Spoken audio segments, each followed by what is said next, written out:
1. We move on to the second game of the day. Argentina 2-1 winners over Australia. This was an interesting game, a game that we thought would be comfortable for Argentina, but then suddenly it just switched after they got that first goal, Australia. And I'm not gonna lie, whenever that dude, I don't know if you saw Messi on the other side and said, it's time for me to take in some of his powers. But when he got past 3 to 4 players, and if it wasn't for Lissandro, I think it was Lissandro. Was it Lissandro? Yeah, it was. It wasn't. That, I know of that. course Yeah. you know what it is. If it wasn't for that last second tackle, that's probably 2-2. And I'm just saying, I'm gonna ask you first. What are your thoughts? I mean, I wasn't convinced by Argentina, to be honest. I just think when you're playing a team like Australia, I just expect more. I would expect you to dominate the game, and they just have moments. Just it was Messi a lot of times, just doing messy things and just creating chances and doing this thing. And like Real at quick, can I add at to the end of that? the game, okay, Can I add to that? A lot of people have been watching Argentina throughout this World Cup and saying they've been upset with their performance because they looked at what winning the Copa America and stuff and how they got into the World Cup and were like, oh yeah, this is a good team. I think those are the same people that haven't really watched Argentina because this is how they play. They are a moments team. They're always been under Scaloni. It's always defense, be solid at the back and all, and then worry about getting that 1 or 2 moments of magic from Messi most of the time, or today it was Messi and Alvarez, and then be solid and see the game out. That's what it was like throughout the entire Copa America, throughout World Cup qualifiers. They were squeaking 1-0 wins over Bolivia, Paraguay, and stuff. This is kind of their style, their philosophy. And there's nothing wrong with that. It's not pretty to the eye or anything, but it gets them done. So this was not but surprising to me at against all. Australia, like until the end, they had a chance pretty much. I just Had a told chance you to that's lose how the they game. play against. I know, yeah. No, not lose the game. They were up I to mean, the to tie the extra game, tie the to go to game extra to time. take it extra time. Yeah, But and at the same time, you could say they had chances. and against like the on Netherlands the or counter to something, put it away. They had chances on the counter to yeah. put it away. And like Lautaro has to be better.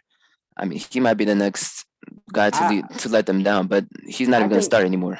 he didn't. He's done starting. He stopped Yeah, starting against Poland. He's in a very bad form. No confidence. You could tell because look, he got benched. The moment I say like this is all mental was when he skied that shot. That's yeah. when I was That's like, any yeah, professional player like just put center back in it. yeah. That was, you could tell it was all mental there. And he was frustrated, even when they got the deflection and goalkeeper Matt Ryan saved it with his feet. His frustration there. They had their chances on the counter to put this away. It was not like Argentina was dead rubber. But yeah, I thought Argentina were solid for periods of the game. They played the way I thought they would play. I thought this would be a very boring and dull game.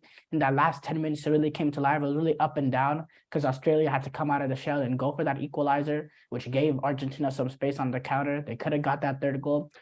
Apart from that, this is really Argentina's formula. They're gonna have to be locked in defensively, focused defensively. I think when he went from, I thought the defense was very, very solid with that back four. Whenever it was just Romero and Otamendi, for some reason late in these games, Scaloni is like, especially I don't understand doing it against Australia. He brings out Lissandro and goes back to back five, and I'm not saying it's Lissandro's fault, but defensively they look all over the place when they play the back three. They really do.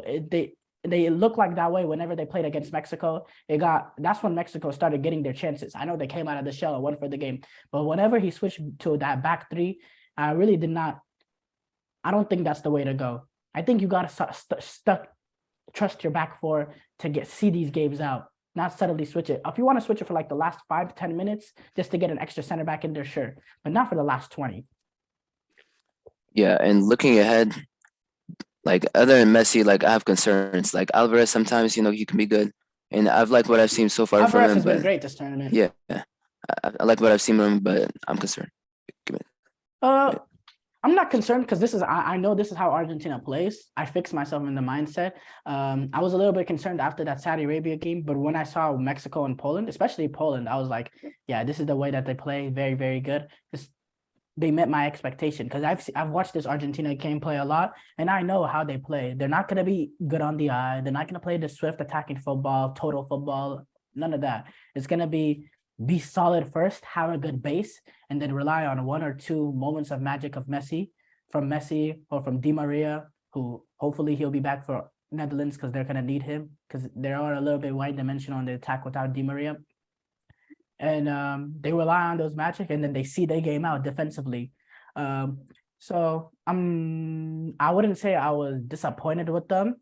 I'll just say their defensive focus is gonna have to be a lot better in the later stages of the tournament, and really what I expect. Argentina is not gonna be a team that, you know, puts on whenever they see an Australia or a Poland, put like a 4 or 5 goal display and totally destroy them like the way a France can or a Brazil can. That's not their style. And they're not good enough. They don't have enough talent. Because this Argentina team doesn't have as much talent as the team in like the 2014 and 2010 and all that. But as a cohesive unit, they're much, much better. But that means you're not going to get those 4-0 results that they used to get, or 5-0 results, completely dominate teams. This is their style, and this will get them far in the tournament though. Yeah, possibly.